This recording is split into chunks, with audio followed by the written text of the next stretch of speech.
ఈ రోజు మన ఆంధ్రప్రదేశ్ మాజీ ముఖ్యమంత్రి వర్యులు శ్రీ వైఎస్ జగన్మోహన్ రెడ్డి గారు జన్మదిన సందర్భంగా పెందుర్తి నియోజకవర్గం వైఎస్ఆర్ కాంగ్రెస్ పార్టీ నాయకులు గండి రవికుమార్ ఆధ్వర్యంలో సభవరం మండలం మొగలపురం గ్రామ పంచాయతీ జగన్మోహన్ రెడ్డి గారి జన్మదిన వేడుకలు ఘనంగా నిర్వహించారు.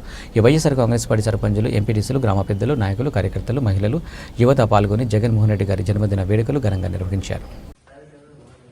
వైఎస్ఆర్ కాంగ్రెస్ పార్టీ అధ్యక్షులు,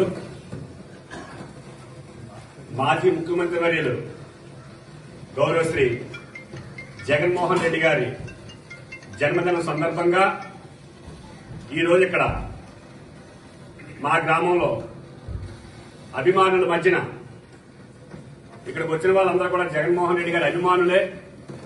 ఈ అభిమానుల మధ్యన జగన్మోహన్ రెడ్డి గారి బర్త్డే చేసుకోవడం చాలా ఆనందదాయకం, చాలా శుభదాయకం.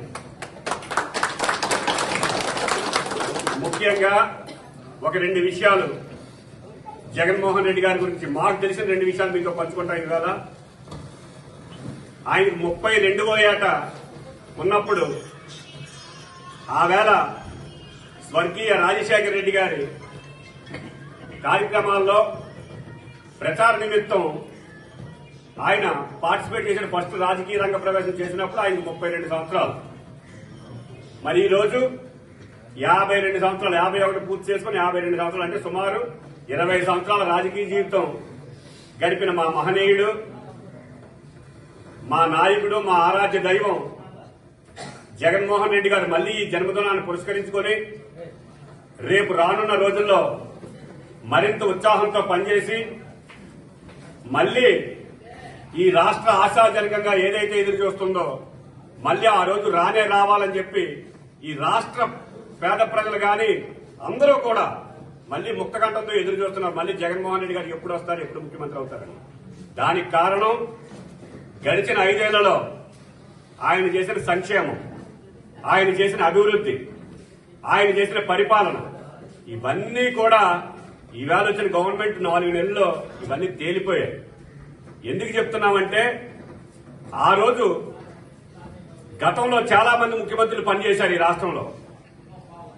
కాంగ్రెస్ పార్టీ రూలింగ్ లో ఉన్నప్పుడు గాని, తెలుగుదేశం పార్టీ రూలింగ్ లో ఉన్నప్పుడు గాని, ఏ పార్టీ రూలింగ్ లోకి వచ్చినా కూడా వాళ్ళు పెట్టే సంక్షేమ పథకాలు గతంలో మనం చూసాం. ఇది ఒక సామెతగా ప్రైమ్ మినిస్టర్ గారు ఏదైనా పథకం పెడితే కిందన లబ్దిదారునికి వచ్చేసరికి అక్కడ ఐసు ముక్క పెద్ద ముక్కిస్తారు, కిందకు వచ్చేసరికి చిన్న బెల్లం ముక్కలు తయారవుతుంది. అంటే అక్కడ నుంచి కిందకు వచ్చేసరికి ఆ పథకం తాలూకా ఏదైతే పథకం పెట్టారో దాని వాల్యూ ఎంత తగ్గిపోతుందో ఇవన్నీ గ్రహించిన జగన్మోహన్ రెడ్డి గారు పథకాలు ఏదైతే గవర్నమెంట్ పెడుతుందో అది నేరుగా ప్రజలకే వెళ్లి చేరాలన్న సంకల్పంతో ఈ బటన్ నొక్కే సిస్టమ్ తీసుకొచ్చారు. ఈవేళ చెప్పండి, ఈవేళ చూద్దాం అన్ని వర్గాలు,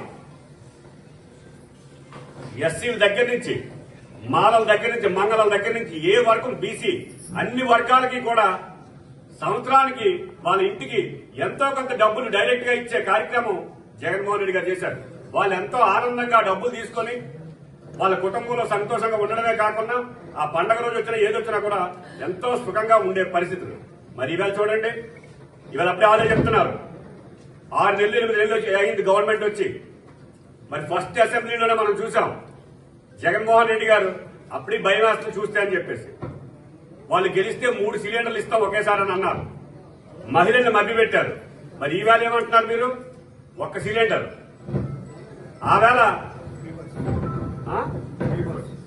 ఫ్రీ బస్ అని చెప్పారు, మహిళలకు ఫ్రీ బస్ అని. మరి ఈవేళకి గవర్నమెంట్ వచ్చి 8 నెలలు అయిపోతుంది. ఫ్రీ బస్ ఏది అంటే మేము చెప్తుంది ఏంటంటే జగన్మోహన్ రెడ్డి గారు ఏదో డబ్బులు పంచిపెట్టేశారని అన్నారు, అభివృద్ధి లేదు అని అన్నారు.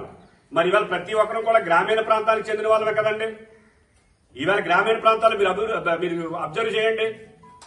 ఒక మహిళ పోలీసులు తీసుకొచ్చారు. రైతు భరోసా కేంద్రం అని ప్రతి గ్రామంలో ఒక రైతు భరోసా కేంద్రాన్ని తీసుకొచ్చి గతంలో విత్తనాలు కొనుక్కోవాలంటే మండలానికి వెళ్లి లైన్లో కూర్చొని ఆ లైన్లో ఎవరో ఇన్ఫ్లుయెన్స్ చేస్తేనే కానీ విత్తనాలు ఇవ్వలేని పరిస్థితుల్లో ఇవాళ ప్రతి గ్రామంలో ఏ రైతు సచివాలయం మన రైతు భరోసా కేంద్రానికి వెళ్లి విత్తనాలు తీసుకునే పరిస్థితి తీసుకొచ్చారంటే ఈ ఘనత జగన్మోహన్ రెడ్డి గారికి దక్కింది. అలాగే సచివాలయాలు గతంలో ఇది 2-3 సార్లు చెప్పాను మీకు. గతంలో చనిపోయిన డెత్ సర్టిఫికేట్ కావాలన్నా, లేదా ఆయనకి ఏదైనా ఉద్యోగం వస్తే ఈబీసీ సర్టిఫికేట్ కావాలన్నా, ఏ సర్టిఫికేట్లు కావాలన్నా మండలానికి వెళ్లి మండలంలో ఎవరొకరు చుట్టూ తిరిగితేనే తప్పితే ఈ కార్యక్రమాలు చేసే పరిస్థితి కాదు. ఈవేళ సచివాలయ వ్యవస్థను తీసుకొచ్చి ప్రతి గ్రామంలోని అక్కడే వాళ్ళకి ఏ సర్టిఫికేట్ అని ఇవ్వాలని చెప్పి నిర్దేశించి ఈ సచివాలయ వ్యవస్థ తీసుకొస్తే అదే వ్యవస్థ ఇవాళ అందరూ పొగుడుతున్నారే. అదే నిదర్శనం జగన్మోహన్ రెడ్డి గారి పరిపాలనకి.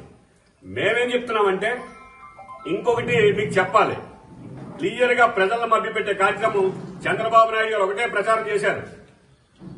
మీ ల్యాండ్లు లాగేసుకుంటున్నారు, ల్యాండ్ టైటిలింగ్ యాక్ట్ ద్వారా మీ భూములు గవర్నమెంట్ రిజిస్టర్ చేసుకుని జగన్మోహన్ రెడ్డి లాగేసుకుంటాడు. మరి ల్యాండ్ టైటిల్ యాక్ట్ గురించి ఎవరికైనా అర్థమైంది? మరి అదే చంద్రబాబు నాయుడు గారు ఎందుకు యూటర్న్ తీసుకోవడం ఇవాళ మళ్ళీ? నువ్వు మోడీ చెప్పగానే నీకు నిధులు కావాలంటే ల్యాండ్ టైటిల్ యాక్ట్ చేయాల్సిందే, లేకపోతే నిధులు ఇవ్వమని చెప్పిన చంద్రబాబు నాయుడు గారు మరి ఇవాళ ఎందుకు నువ్వు గవర్నమెంట్ యూటర్న్ తీసుకున్నావు? చేయాలి కదా, ల్యాండ్ టైటిల్ యాక్ట్ రద్దు చేయాలి కదా నువ్వు. ఈ ల్యాండ్ టైటిలింగ్ తాలూకు ఉపయోగం ఏంటంటే చాలా మందికి దీని గురించి తెలియదు సార్. ఈవేళ పత్రికాముఖంగా నేను చెప్తున్నాను, సుమారు గ్రామీణ ప్రాంతంలో గాని పట్టణ ప్రాంతంలో గాని నివసించే కుటుంబాలు ఏవైనా ఉంటే చాలా మట్టుకు ఆస్తులు వంశపారంపర్యంగా సంక్రమించిన ఆస్తులే. వంశపారంపర్యంగా సంక్రమించిన ఆస్తులు అయితే సపోజ్ మా నాన్న ఉన్నాడు, మా నాన్నకి 2 అక్కచెల్లెళ్ళు ఉంటే ఆ అక్కచెల్లెల తాలూకు పిల్లలకి ఆ రోజే సెటిల్ చేసి పంపించేసిన తర్వాత మా నాన్నకి ఏదో 1 ఎకరం ల్యాండ్ మిగిలింది అనుకుందాం. ఆ ఎకరం ఈవేళ 10 కోట్లు 20 కోట్లు అయ్యింది. మళ్లీ మా మేనత్తల తాలూకు కొడుకులు వచ్చి ఈ ఆస్తిని క్లెయిమ్ చేసి వంశపారంపర్యం కదా, అనువంశికం కదా, ఇందులో నాకు వాటా కావాలని చెప్పి క్లెయిమ్ చేస్తున్నారని చెప్పి ఇలాంటి తగులు ఉండకూడదని గవర్నమెంట్ ఏం చేసింది?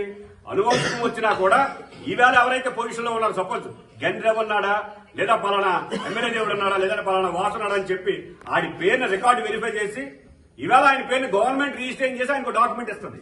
ఇచ్చిన తర్వాత దాని తర్వాత ఆ తాలూకు ఎవరి పేరునైతే గవర్నమెంట్ రిజిస్టర్ చేసేస్తుందో దాని తాలూకు వంశమే తర్వాత కంటిన్యూ అవుతుంది. తర్వాత మిగతా